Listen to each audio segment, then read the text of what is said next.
Welcome back into the Lions 24/7 podcast. I am Tyler Donohue. He is Sean Fitz, and we've got game number 9 on the Nittany Lions schedule to focus in on our latest episode. We're going to have some help with that, breaking down this Terps team. But Sean, it's simply put here, Penn State going on the road in a matchup that it has largely dominated in program history. To snap a 3-game losing streak, you got to find a way to get it done in College Park. And if you come home and that isn't the case, we got a whole different conversation next week. Well, you think back to last year and you kind of overlooked it. I think we've already done that this year with the Illinois game. So you're hoping Penn State's not caught off guard by another Maryland attack that's going to try and throw the ball all over the place. Last year is still fresh in the memories of a lot of people, especially in that building. So I'm really interested to see how Penn State bounces back. Obviously, they weren't expecting to go in here on the tail end of a 3-game, or hopefully the tail end of a 3-game losing streak. But it's going to be a gut check because Maryland has been all over the map. The way that they have lost the last few games, they started out 4-0. The way that they've lost the last few games, they've given up a ton of points. Penn State, for as efficient as they've been on offense at times, especially we've broken down the difference between with Sean Clifford and without. Penn State hasn't scored a ton of points, so something's got to give on Saturday. We'll see what happens in College Park. Couple of programs that were unbeaten through 4 weeks.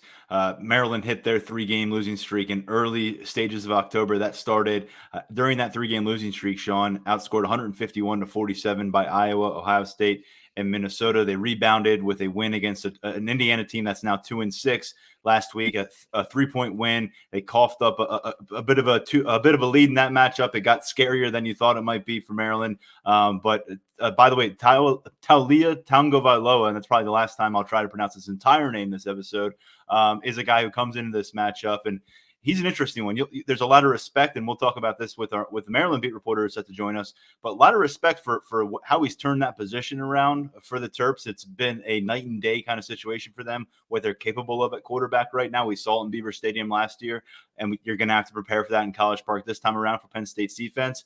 But this is a guy who has some peaks and valleys, and it's more of a game-to-game thing with him than it is a possession-by-possession situation. Completed 70% of his passes, 17 touchdowns, but he does have those 8 interceptions. And that's something he's been prone to during his entire career. And that's something we pointed to last year when he came in here. I think he threw 4 picks against Minnesota to open the season or something like that. And then he came into Penn State last year and just kind of lit him up. And that's the big matchup this weekend. Everybody's watching those skill position players on the outside. You got Rakim Jarrett, Marcus Fleming started to come into his own, a young receiver from down in Florida. They've got talent on the perimeter. They don't have Dante Demas, who was probably their best receiver coming in. He got hurt and is done for the year. But that matchup between Maryland's skill guys on the outside and Penn State's secondary and Tagovailoa is going to be basically the main matchup. I mean, not much of in terms of a running game for either team here.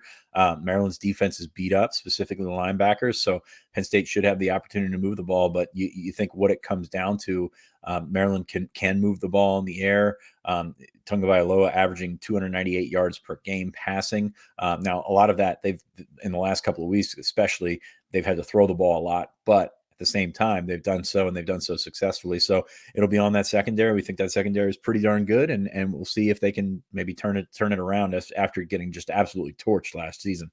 Maryland relying upon that arm and the passing attack. Of course, Clifford coming off a matchup where he threw the ball more than 50 times, and you wonder on either side of the ball how much effort will be given to trying to establish a ground game on Saturday afternoon. How quickly do you just say, let the quarterback throw it, let's get the ball to playmakers through the passing attack? It's a question that both these programs face, but here in Happy Valley, a conversation throughout the season, Sean, has been, why isn't it happening for this ground game? The running backs, the offensive line, the tight ends, the coaching staff, everybody's under that microscope, and that microscope has zoomed in a little bit more with each passing week. And Jaywan Sider, of course, someone that's great to talk to in this circumstance, not an easy conversation for him, but we got him on Thursday morning, Sean. And Sider is not just the running backs coach here in year 4 with Penn State, but he's also got that title of run game coordinator. And he didn't sugarcoat it. There's a lot of frustration right now, and quite frankly, according to him, a lot of surprise. Not something that they envisioned coming into the season, and now through 8 games, it's getting to the stage where can you flip that switch? Is there room for a pivot? And you're running out of time here with the schedule getting brutal. Well, he can join the list of people that didn't expect it. I mean, Sider was pretty candid. I don't know that there were any out and out answers, but his big thing that you're going to take away from this, at least on the Twitter waves and things like that, is he's saying that if they have a healthy Sean Clifford, they're not having this conversation. But at the same time, when they had a healthy Sean Clifford, they also still didn't have a run game. So you could split his commentary and kind of say, okay, that's true, but at the same time, as a running backs coach, how are you going to explain away the running back woes? And that's really what you can take out of that conversation. As always, he's very candid, very brash, but didn't seem to have the answers as far as what has happened in that run game. You'll find a full review of the commentary from Sider up on lions247.com. You'll also find a full video if you want to check that out with Sider, who we got, I think, last time right after week 1 against Wisconsin. So a lot has happened since then. And obviously a focal point here has been the lack of explosive plays. It was something that was brought up during the conversation, along with a lack of yards after contact, because you're seeing a lot of these max runs from week to week peak at 12, 13 yards from this position. Have not been the explosive plays. I think Mark sent us the note that only 3 of Penn State's 30-plus yard plays this season have been from that running back group. And to your point, and kind of counterintuitive to what Sider said, yes, a healthy Clifford, you get to 7-1. I think we've probably at least 7-0. We've talked about that here on the show a few times. But also with a limited Clifford or without Clifford, if you have a running back game, or a ground game, I should say, that involves running backs being productive, you can kind of use that as a bit of a safety net. And I think that maybe doesn't save you at Iowa, but it probably gets you through pretty well intact against Illinois. And in this 3-game losing streak, it's just brutal, Sean. You got 63 combined carries for 4 different running backs. The bulk of that work going to Noah Cain, John Lovett, and Kevon Lee, of course. 176 total yards, 1 touchdown on those 63 carries. That is a collective 2.8 average during the 3 consecutive losses. Yeah, don't know what to say on that one. And I agree. Like you think about Penn State's run game, even when they've struggled, they've been able to hit the home run from time to time, and you just don't see that with these backs, and that's really what's concerning here. Lovett, you thought might be able to be that guy, and he's actually got the shortest long run of any of those guys with an 18-yarder. Yeah, it's tough to watch. I will disagree with your Iowa opinion. If they have a running game, that's the thing. Iowa kept coming back because they had the time to do so. If you have a running game and you get a couple first downs, you run out of time. So I mean, that's really the argument there. But it's been. I just think sad they to had watch, trouble really. snapping the ball. They had so much trouble snapping the ball. It's just I have a hard time giving them any benefit of the doubt on generating much. But I think you're right. I mean, you just got to string some possessions together and keep your defense off the field of it, and you probably survive. You squeak it out. Right, and you don't jump offside 8 times. That'll that'll help too. But yeah, I think that the criticism of the run game is completely fair, and it's something that you can add it to the list of things that have kind of tanked the season. Obviously, Clifford's injury right there at the top. Mustipher's injuries up there too. But the lack of a run game is not something that just popped up one week. It's been week to week, and it's been really frustrating to watch. I haven't had a chance to double check these stats, but they're not stats that I think J1 Sider would just throw out there for the fun of it, because they're not fun numbers. He told us during this call that Penn State has produced explosive plays on the ground. They consider that 12-plus yards on a run play. Only 10 times this season is the number he gave us. He says they've done that in single games in the past with this offensive backfield. And I just kind of walked away after hearing him say that. That was some serious candidness, and that is just a major wet water to the face if you were on board with this running back room going into the season. And I think you and I were both thinking it was going to be a strong season for a few of these guys. It's a far cry from the Cotton Bowl a couple of years ago. That probably is one of those games where they had those big gains, but it's not really a situation where you just find a defense like Memphis that was pretty leaky and not at their best in terms of personnel. But you play that week to week to week, and it's nice to get going against Villanova, and you got something going against Indiana. But just every week, week in and week out, when you can't get 5 yards to put yourself in 2nd and 5. Let alone getting the 15. We're sitting here talking about getting the 15 to 20 yard run or the home run. You're not getting 6 yards on first down. That's really where it's going to needle you the most. And now we did hear from Sider saying he felt like they were more effective in short yardage situations. Third down conversion rate can be attributed, and certainly in some part to that. Noah Cain had a pickup early in the game that was very important. They had a touchdown run, but I think ultimately it still doesn't make you feel any better. You had John Lovett, 13 carries, that led the team 20 yards out of that. And James Franklin mentioned it quite a bit midweek here. Physicality was improved. He felt like in the trenches that was apparent on both sides of the ball, and he said offensively, the offensive line, the tight ends, he felt like the physicality was there in a way it had not been against Ohio State. Still, you look at the numbers, and it's very difficult for people to reconcile with that. And certainly if they don't go out there early against Maryland and have some kind of carryover that does validate this, the claim that Penn State took that step forward, then it's going to look, egg on the face, I guess, in terms of the coaching staff, if they come out and it's more of the same here against a Terps team that you should be able to push around. You look at how it's gone for them against teams with talent on the offensive side of the football and some presence on the offensive front. It's gone very poorly for them. So Penn State is in a situation here where you want to add to that. And if you can't, then once again, you wonder what has gone so wrong for them on the ground. Yeah, and I apologize for my dog. I've been here most of the day, and no one has been here. And then twice in 10 minutes as we're recording, somebody's been at my door. So hopefully everything's okay outside. My dog will continue to watch. So I apologize for that. That's very unprofessional of me and my dog. Hopefully he's all right. But yes, getting back to the running game conversation, 7.5 yards per carry against that Memphis team in the Cotton Bowl, 5 rushing touchdowns. That's a long fall for this team that's averaging as bad as they have in years on that running game. In that Cotton Bowl game, Noah Cain set a Penn State freshman record for rushing touchdowns in a single season. Of course, was looking like on his way to a very strong Penn State career. The opportunities have been here in year number 3 for Cain coming off the injury, but not able to do much with them. It may surprise you at this point, but he still has more than 30 carries than anybody else in this backfield, 35 more rush attempts than Kevon Lee through these first 8 games. But that averages at 3.1. It's under 3. Take out that first game and some success there.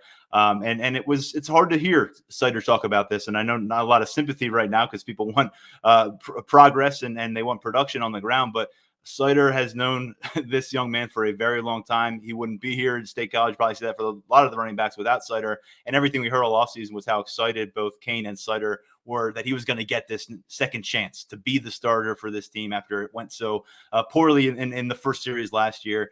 And he's had the chances and he just hasn't generated it. And just like we've been talking about here, Sider is just wondering, where is that Noah Cain that can squeeze out and maximize every carry, fall forward, lunge forward? They want to see him turn that corner. I don't think anything would make him smile more ear to ear than seeing Cain finish the season strong. But we're now 8 games into this, and you kind of got to stop holding your breath at some point until you see some proof and some tangible results, and just not happening right now. He's gotten every opportunity to do so, and unfortunately, he's just not the same back as he used to be. And that's, I think it's probably attributed to injury, but you just don't see that same fall forward mentality, tough runner. I mean, he's coming off his feet. I don't want to say easy because I'm sure I would fall down with some of those hits or most of those hits as well. But it's or all of those hits, I guess I could say. Yeah. But yeah, he's going down way too easy for a Big Ten running back, especially a guy that we've seen be a tough runner at points in their career. And the point here he made on Kevon Lee, who has kind of been the next guy that there's been moments in the season, Sean, where you think this is that window for Kevon Lee to take the ball and run with it and be the lead back. And it just hasn't happened for him. There's been some points where he's been sidelined for whatever reason. There's been some ball security issues earlier in the year. Right now, I think the biggest critique continues to be from Ja'Juan Sider is about him running a little bit more pissed off and staying vertical as a runner, because that is his wheelhouse. And yet, we just haven't seen that with consistency at any point here in year number 2 for Kevon Lee. And again, I guess if I was a betting man and I was to pick one running back to have a big November and give you somebody to feel really good about going into the offseason, he'd probably be the pick just because the physical tools are all still right there. And I don't know where the physical tools are for everybody else in this backfield right now. But the opportunities are starting to dwindle. And we've already talked about just how much the complexion of this backfield changes in a couple of months. So I think Kevon Lee, much like Noah Cain, but to a lesser extent, the touches have been there. The production has not. But I feel like you come out of every game and you scratch your head and say, only touched the ball 6-7 times. It seems like there needs to be more involvement there, and you wonder why there has not been. Yeah, I mean it's hard to draw a hot hand when nobody gets hot. Mhm. That's really what's come down to with Lee. And then when he has gotten going, there's been, he's put the ball on the turf, and you just can't do that. Absolutely. So I don't know. I don't know if there's an answer there. I agree with you that the physical tools seem to be there, but the consistency has not. You could say that about John Lovett at times this year. Yeah. So I mean it's really tough to say, but like, you know, you can't roll with somebody if somebody's not willing, or if you're not, somebody hasn't stepped up and shown that they're being, you know, head and shoulders above everyone else, because nobody has stepped up and taken that.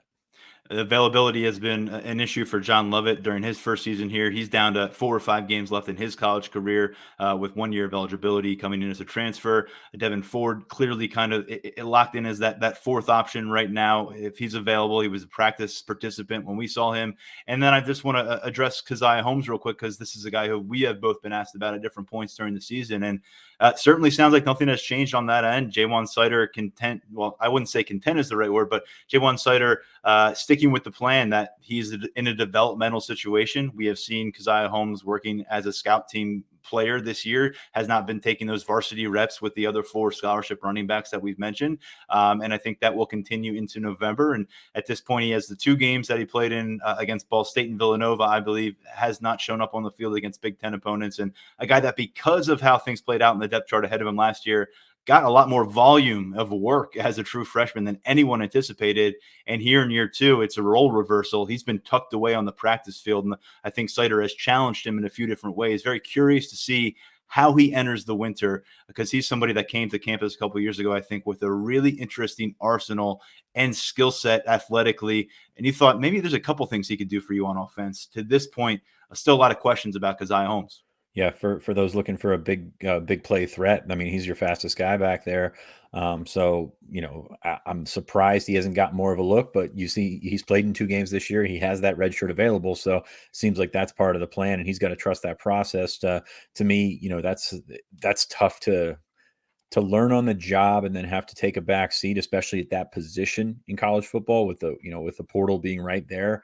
That's a tough thing to do. So he's got to either have an awful lot of or either have a plan after the season, or have an awful lot of trust in Jaywan Sider, because that's something that those guys have talked about. But to not be able to crack this rotation and get a shot says that there's a plan in place, and he's got to stick to it. Sider started recruiting Keziah Holmes all the way back his freshman year of high school, when Sider was on the Florida Gators staff. So a lot of history between those two. Sean, I think it's time to jump into, really quick before they do that, Taquan Roberson was at practice. We got eyeballs on him on like midweek last week. He was out there, and it's hard to deduce everything from a 15 to 18-minute sample size, but certainly seemed that along with Sean Clifford, besides Sean Clifford, Taquan Roberson was getting the most work at quarterback. And that was a conversation we had earlier this week, the future of the quarterback room. But in this week, we said, who's the QB2? Based on what we saw, I'd lean Taquan Roberson. We'll see how that plays out in pregame warmups. And if you're a Penn State fan, you hope you don't have to find out at all over the course of this game in College Park. That's really the key, isn't it? Just Yeah. to make sure those guys stay on the sidelines. So we will see on Saturday, and hopefully we won't see on Saturday. Yeah, well, we are going to get a chance now to focus on Maryland. Let's turn our attention over to our next guest here in the Lions 24/7 podcast. All right, let's jump into the conversation about these Terps, because Penn State hitting the road once again, trip to College Park on Saturday, 3:30 kickoff. And Emily Giambalvo of the Washington Post covers Maryland athletics, does a great job covering this program that Penn State's about to see. And she's going to give us the lowdown right now. Emily, thank you so much for joining us on another Big Ten game week. Yeah, thanks for having me. Well, we'll have a lot to talk about, different players, different storylines, but overall right now, 5-3 Penn State, 5-3 Maryland, but those records are really weighed down by a rough October. Can you talk a little bit about the month that Maryland is coming out of? Yeah, I mean, Maryland started really well at the 4-0 start, and there was a little bit of conversation of would they kind of crack the top 25. They hadn't really played anybody yet. Their first Big Ten win was Illinois.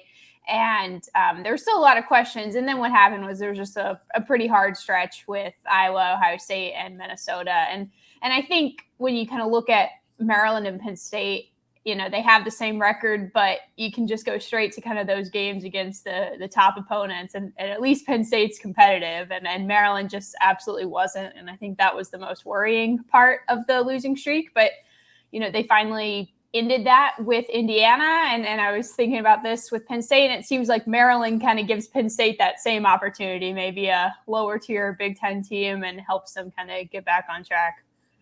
Emily, what's it going to take for them to get back on track? Because the running game, as we see at Penn State, is not really getting it done.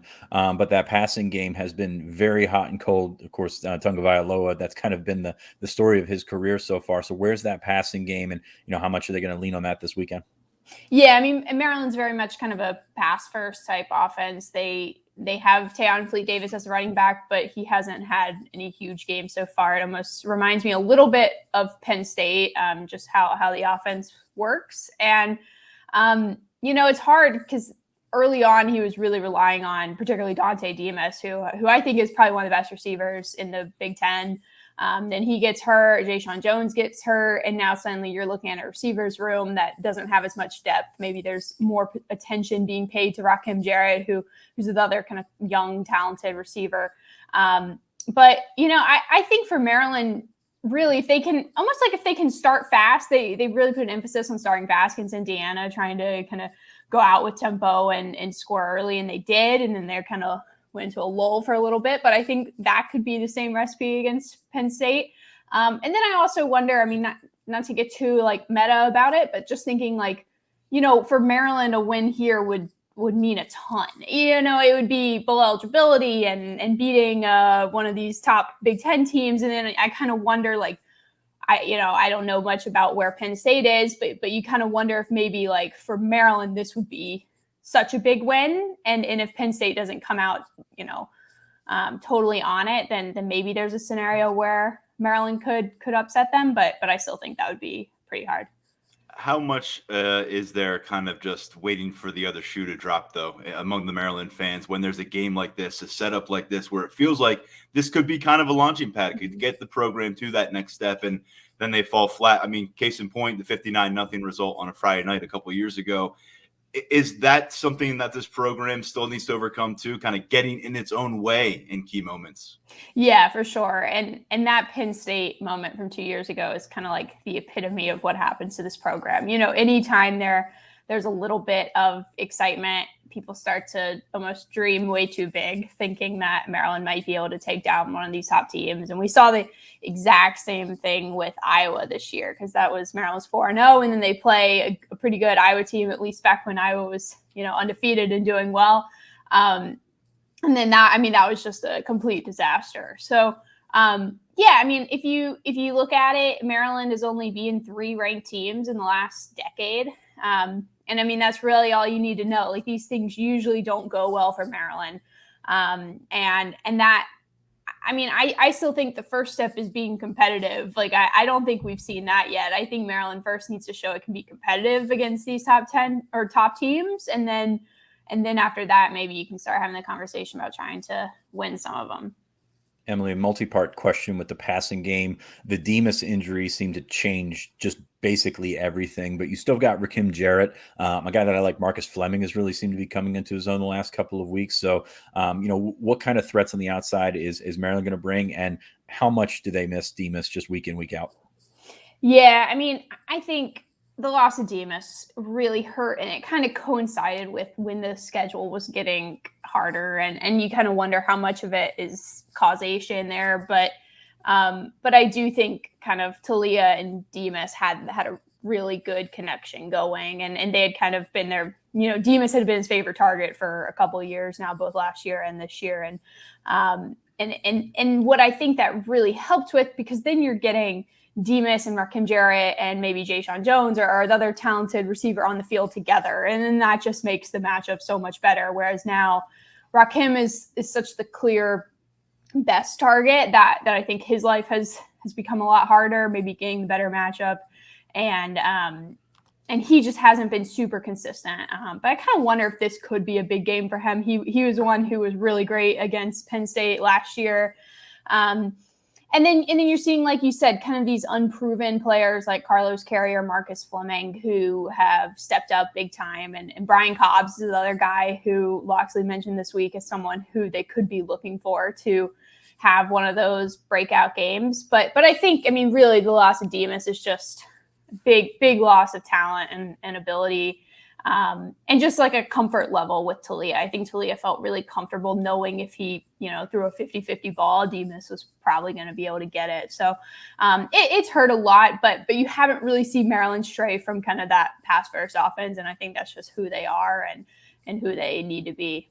There's been so many years where Maryland just didn't have a quarterback capable of driving them down the field, sparking big plays, keeping them in a matchup where the other offense was going to put up 25 plus points in a matchup. They have that guy right now, it seems, and we saw him put up some fireworks in Beaver Stadium, but it has been, as Sean referenced, a bit of a roller coaster ride for Talia. When your brother did what he does, expectations are going to be at a different level, and that's not fair, but that's what it is. How is he kind of perceived right now among the Maryland fan bases, and really how much better overall has he been than his predecessors at that position, despite some of these up and down moments?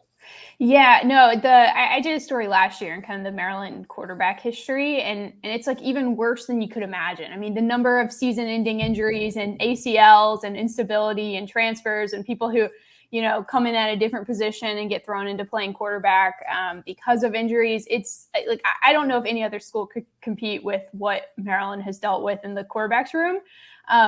And kind of Talia coming in and stabilizing that, like knock on wood on the injury piece, but like he's been kind of that steady force. And I think people see that and appreciate that. And having the brother is a big weight, but I think it also gives people this sense of hope.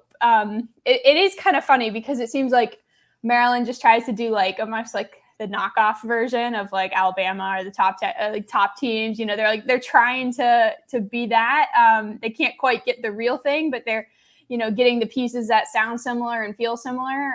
But I think without a doubt, Talia is the best quarterback they've had in a decade. I mean, he's on pace to break some records still. The big thing for him is just consistency and kind of figuring out how to do it each week and against the top defenses. And with him, if you watched him play against some of these better opponents the last couple of years, his issue is like he rarely makes one major mistake. It's usually 0 or 3 to 5. So he's had some of these experiences where throws an interception, other team scores, gets the ball back, throws the other interception 2 plays later, and it just kind of snowballs. And then by the time you even regroup, you're down 21 points or whatever it may be. So that's the thing. He still has a long way to go on. But when he's on, and he looks pretty good. Yeah, that's not an ideal situation to be 0, all or nothing, basically. Speaking of all or nothing, Maryland's defense, since that 4-0 start, they gave up 51 to Iowa, which we know not a very good offensive team, at least knowing what we know now. 66 to Ohio State, 34 to Minnesota, 35 last week to Indiana in a win. Where's that Maryland defense at right now? And is this going to be a case where if they're going to win, it's going to have to be a shootout? Yeah. I mean, the defense has been pretty iffy in these last few games. And I will say the Iowa piece, a lot of those were drives starting from like the 15-yard line. It's not like the offense had too far to go because we were getting those Talia interceptions on the first play of the drive type situation. And then against Ohio State, Maryland had a bunch of defensive backs out with injuries, and that's just kind of a recipe for disaster against those receivers. And it's been rough so far. I will say, I think the secondary is getting healthier, and they feel a little bit better about the guys they're going to be able to put out there, as opposed to a few weeks ago when they were really, going so far down the depth chart. The main concern, I think, in some of these last few games has been the rush defense, which maybe I think the matchup could be somewhat favorable to Maryland. Like maybe they've been pretty good at affecting quarterbacks. The secondary, I'd say, is better than the rush defense, and maybe that helps them against Penn State. I still think just kind of like Maryland has talented players, but across the board, the talent level I don't think is quite there to be able to compete with the Penn States, Ohio States of the world. But yeah, the defense has struggled lately, hasn't really been able to get stops, and it does put the offense in a scenario where they kind of have to try to win in a shootout because of how the defense has struggled. Well, if the defense were to make a splash play or two instead of having to sustain 60 minutes of solid football, one of those moments that could turn the game, who are the guys who can make that kind of play for this defense? Yeah, I think Sam O, we always just call him Sam O. Okuanu is his last name. He's been really good at kind of getting to the quarterback and disrupting things back there. I'm not quite sure where Sean Clifford is in terms of health and everything, but I could see there being a world where some guys like that up front are able to kind of disrupt Sean Clifford. And then I think when you look at the back end, I feel like I remember Nick Cross having an interception against Penn State last year. He's a guy who can kind of have one of those big game-changing moments. And maybe Jacorian Bennett is another cornerback who has had a good year, has been one of the best defenders. So, but I think you're right to kind of think that. I feel like for Maryland to have a chance, it's like Talia needs to almost entirely avoid those major issues, and then maybe the defense gets one or two. I don't see Maryland really having a solid path to winning if they're playing from down like 21-7 or so, but I could see them having a path if they're able to kind of, score quick and then maybe make big defensive play, and then suddenly you have Penn State that's trying to catch up. I do think that'd kind of be the recipe, and I think a couple big defensive plays could help turn the table. Emily, where's this program now in comparison to preseason expectations, overall expectations with the program? Because you look at this run and the 4-0 start is fantastic. 5 wins at Maryland, used to be or has been a pretty decent season. But now you've got Penn State this week, Michigan State next week, Michigan the following week. Things not getting any easier. I mean, you'd argue Penn State might be is the easy one in that group. So where's this program right now? I thought you made an interesting point about depth a little bit ago. This doesn't seem like a team that's built for November. It seems like a team that is probably, given the talent they have up front, best in the early part of the season. So where are they overall right now? Yeah, no, and that's a good point about depth. Like I feel pretty confident in Maryland's like starting offensive line, defensive lines, but when you start getting into the third, fourth quarter, I do think the gap gets huge between some of these top programs in Maryland. But yeah, I mean, it's hard because it's like if you asked me before the season, I would say, if you can get to 6-6, go to a bowl game, like that's a big tangible step forward for Maryland. If you had asked the fan base after the 4-0 start, you would have heard people starting to talk about, of course, there's going to be a bowl game. Maybe they even get to 8-9 wins. And of course, I'm way too rational to kind of see in the mind of fans because I never thought that was a opportunity. So I still think 6 wins is a good benchmark, but it's going to be really hard because it seems like playing in the Big Ten East when you're not one of those top teams, all you do is play these other good teams. And with Michigan State having a good year, now you've got, it seems like every weekend you've got one of these good teams, and then they had to play Iowa in the West. So it's just, this schedule makes this job, I think, really hard. I do think kind of each year Loxley has been here, there has been a step forward. I just think they maybe haven't been as big or as quick as people would have liked. I think next year might be kind of the big year of what progress is shown. But I think for now, kind of, the quality of player has improved a lot. You have a quarterback who, would probably be back next year. And, I think things are trending in the right direction. Some of these recruits Loxley has on the defensive end are going to be developing and starting to play more next year. But I think kind of in the short term, trying to get that 6th win is the big step. And then maybe if you can upset somehow one of these teams, that's an even bigger step. Emily, we'll get you out of here on this one. You've talked us through a few scenarios of what could be great for Maryland and what could be a pitfall for this team on Saturday. Where do you see it landing when action takes place Saturday afternoon? And if you're comfortable, can you give us a score prediction for this outcome? Yeah, kind of going back to what I was saying before, like, I think, I just pulled up all the data and I was like, from 2011, I think Maryland is 3-33 against ranked teams. So, and I know maybe if you're going off a CFP, Penn State ranked or not, but they're still in that top 20, top 30 realm. So I think you just have to go on that until Maryland proves otherwise. I don't think you should assume they can beat one of these top teams. So I think Penn State wins. I think Penn State maybe forces the offense into some mistakes. And I don't think it's going to be one of those 59-0 blowouts, but I also said that before the Iowa game because I thought this program was better. I kept reassuring people. I was like, I don't think they're going to win, but but I think it'll be better than before. And I kept using that Penn State game as the example, and it turned into more of the same. But I think Maryland's a little better this year. I think they have the confidence from beating Penn State last year. I think that is a big mental thing for this program. So I'd say maybe, I don't know the score, maybe like 28-17 or something. Penn State wins. I think it'll be within a couple scores, but not necessarily super close. It sounds like you're having a hard time figuring out what Maryland team you're going to see on Saturday. I can tell you with confidence, we feel the same way about this Nittany Lions squad. We'll see who shows up on both sides, and we appreciate the insight leading up to it. She is Emily Giambalvo, and she covers the Maryland athletics, including these Terps, for the Washington Post. Have a great day and enjoy the game on Saturday. Yeah, thanks for having me. Big thanks to Emily. Some fun there tracking down the conversation. It's all over the place with Maryland football. I mean, year to year, there's so many like moments where you hear, oh my gosh, they're turning the corner, and then the bottom falls out. Kind of the same thing happened this year, but let's face it, if they get a second consecutive win against Penn State, it doesn't really matter what happened the previous 8 games or what happened in October for them. It's going to be a huge boost, and you're going to send the Nittany Lions back limping in a big way to Happy Valley. And you look at what they have for the rest of their schedule. We mentioned it with Emily.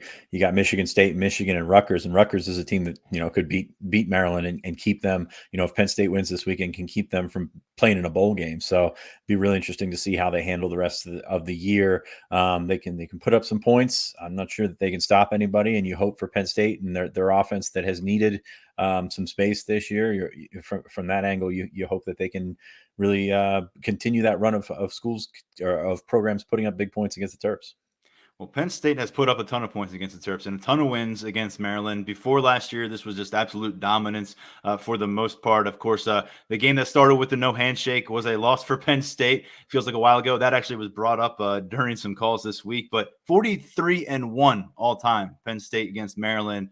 And yet you go into this matchup looking to rebound from a loss. That 35-19 score last year, I had to double check that, Sean. Did not feel that close at all in Beaver Stadium, because that was one that the Terps ran away with early. Clifford was able to generate some yards, some numbers late in that contest. But they took them to the woodshed here in Happy Valley, and it was hard to fathom at that time. Looking to return the favor. I know this is a motivated Penn State team, but there should not be motivation lacking on either side despite 3 losses. What do you think about Penn State, Maryland, this version? Can it happen again? Does Maryland have the ability here to knock off Penn State back-to-back years? And could you imagine what that might mean for this program? I mean, you would think no, but Penn State lost to Illinois 2 weeks ago. And that's the thing, right? That's the thing. Kind of a different scenario in terms of the quarterback playing in there, but it's certainly possible. I mean, Clifford last year, 27 of 57, 3 touchdowns, but he did have the 2 interceptions, and I think the strip sack that was the touchdown that was kind of the backbreaker there. Penn State scored 2 touchdowns in the fourth quarter, so that was one of those games where it was a 35-19, 16-point game. It was not that close. So, Maryland's got some talent. We say this same thing about Maryland every year. They've got a bunch of talent in spaces, and Emily kind of responded with the same thing. Is they've got talent in spaces. I don't know that they have the depth to come together to play with some of the bigger programs in the Big Ten. So absolutely it can happen again. You can't walk into College Park expecting to roll over them. Now, Emily kind of felt the same way that Penn State should win this game based on talent, depth, and a lot of things going for them. But yeah, I don't think there's any way that you can look at what happened 2 weeks ago and what happened a year ago in Beaver Stadium and think that Maryland's not capable of pulling an upset. Yeah, this was a matchup that was just a lot of fireworks for Penn State. Then they would get the backups involved late, and it was always a feel-good way toward the end of the season. Feels a lot different right now because Penn State needs to stop the bleeding. They certainly put themselves on a different trajectory despite the loss against Ohio State. It feels like they stopped the free fall. Now they have a chance to take that step forward here on the road. And start off what for them is a challenging November with Michigan and Michigan State still ahead. So, Sean, when we look at Penn State in this perspective, which we just spent so much time from Maryland's standpoint, I mean, the conversation is going to start with Sean Clifford. And to me, really the best way to go out and win this game is the way that they've had their offensive success. Let Clifford do the heavy lifting. If he's got to throw 400 yards to get away with the win, that's okay. I'm just not putting any stock in saying you've got to invest in your run game here.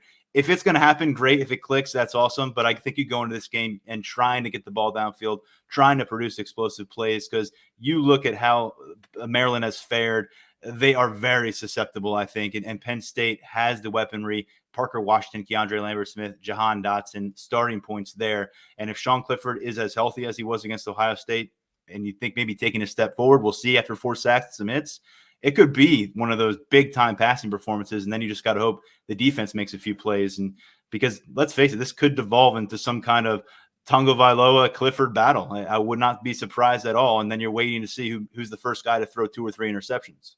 They might play a 4-hour game too, because I think there's going to be a lot of passes. Yep. I think it's two programs that haven't abandoned the run, but they know where their bread and butter is on offense, and that's throwing the football. Like, Tagovailoa was throwing it all over the place last year. Clifford threw over 50 times last year.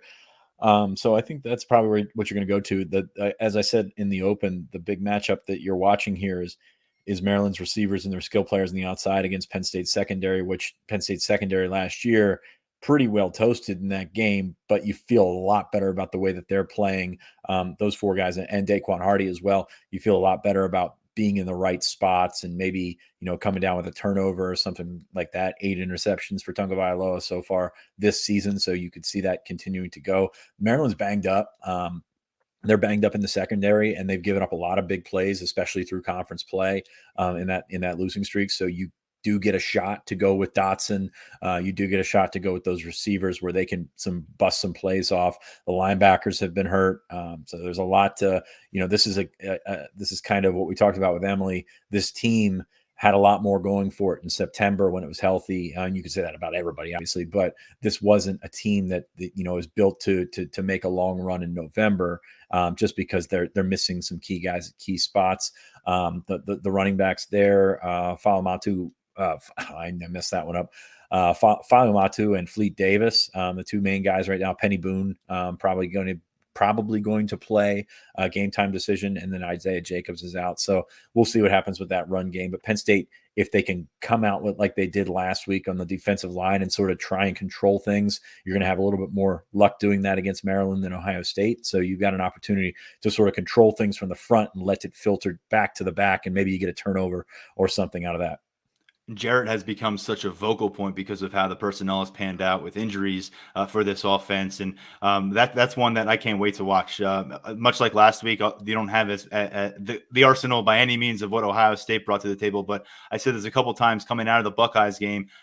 I just really like the way that defensive backfield, the cornerbacks answered the bell, answered that challenge. Yes, they gave up plays. They didn't make every play. They didn't make a perfect game. They played well enough, though, to put their team in a position to win in Ohio State on a night where that offense did get theirs a little bit. So I think that's a good kind of test, I should say. Maybe not a test, but it's a good matchup to face directly before you go down to play Maryland, because I think you're going into this matchup, if you can establish some pressure on Tagovailoa, it's going to change everything to me. And I look at a Maryland native here, Arnold Ebiketie. He has, even while Penn State has struggled, quietly in some ways put together a season that's going to place him in contention to be a first-team All-Big Ten kind of performer here in his first year of the Power 5 football level. And then what could that do for him moving forward in the NFL? It could do a lot. But I think this is a game where he could really flex his muscles. I do think there's attached meaning to this matchup for a few of the guys in the roster because of their history down there, because of their past recruitment, because of maybe the things that they heard when they decided to leave home and not be part of that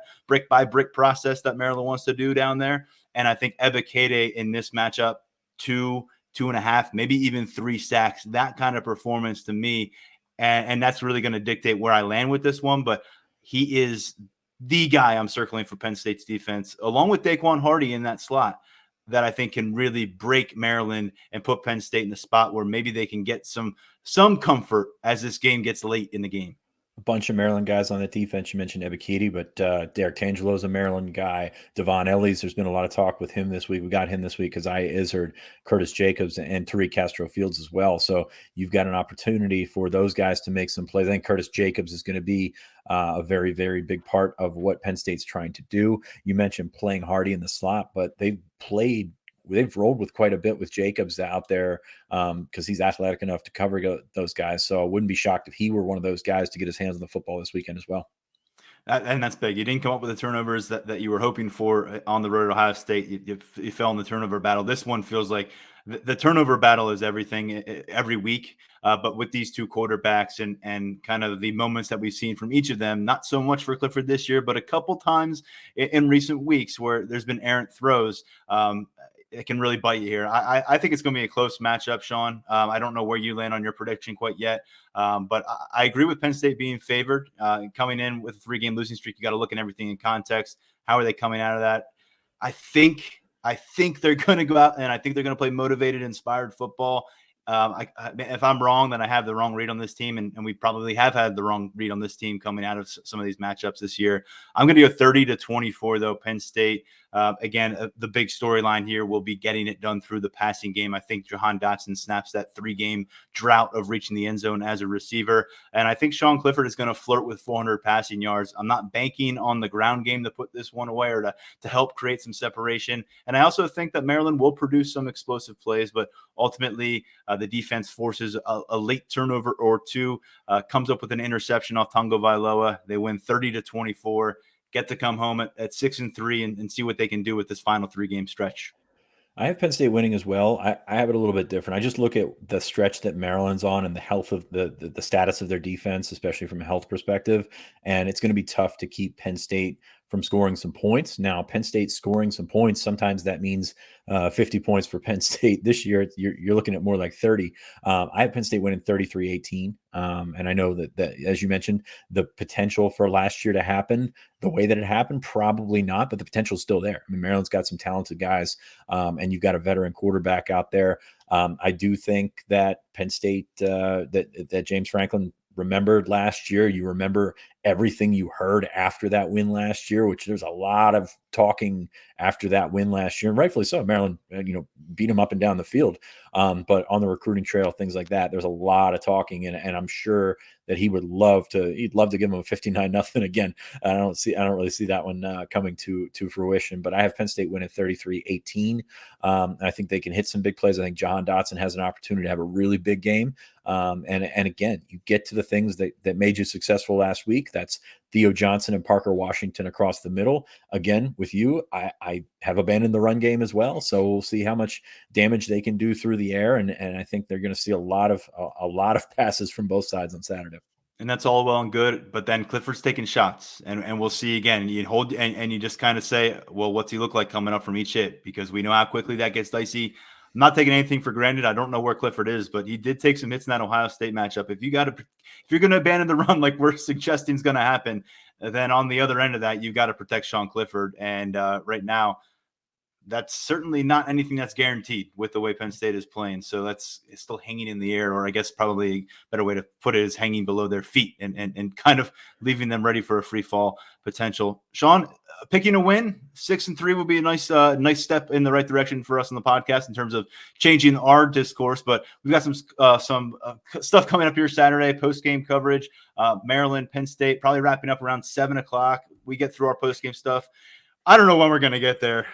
Maybe 1 a.m. No, I think we'll be there a lot earlier in the process, but we'll talk to them on Saturday, right, Sean? Yeah, I hope so. And hopefully we get this thing spun on its head and get going in the right direction. I know we've lost some listeners over the past couple of weeks. Obviously nothing that we've done as our listeners have told us. They just can't stomach to listen to it on a 3-game losing streak. And I'll be honest with you, it's tough to blame you on that one. Absolutely. Well, thanks again to Emily for joining us and giving us the lowdown on Maryland. Thanks to Lance Glynn for lining that one up as our producer. We're back Saturday with our post-game podcast following the conclusion of this outcome. And we are with you all the time on the site, lions247.com, where you can check out the entire J1 Sider conversation about his running backs. That's up there right now. Recruiting coverage, of course, up there as well. For Sean, Lance, I'm Tyler. This is the Lions 24/7 podcast.